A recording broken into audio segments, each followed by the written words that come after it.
Hey guys, welcome back to my channel, Miss Event Planner, formerly the Makeover Mom. Today I have a super quick, simple, and affordable DIY. We're going to be recreating this do-it-yourself hula hoop wreath garland that's really trendy on Pinterest right now. And I'm going to show you how to do it for $5, and everything can be found at Dollar Tree. So let's get into it.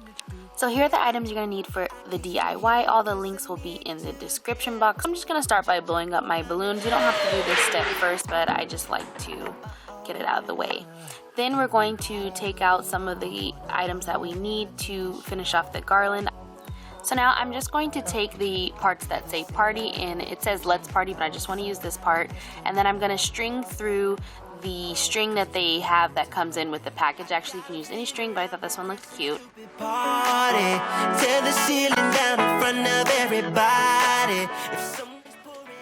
Now this is optional, but I decided to take off the ribbon that is tied around it so it can be silver and plain, just so it doesn't like distract and looks a little bit more expensive.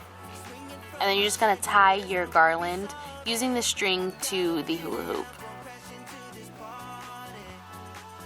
Now that you've done that, you're just going to start making clusters of your balloons. I'm just doing mine in 2, and then I'm going to wrap it around the hula hoop. Now you can just do it using this method, but if you want to kind of add a little bit more small balloons like clusters, you just use the fishing line and kind of wrap it around each other, wrap the balloon around the other balloons, just like you would do one of my balloon garlands. And if you guys need to see one of those videos, I'll link that below as well. So I hope you guys enjoyed this DIY tutorial. I told you it was super simple, right?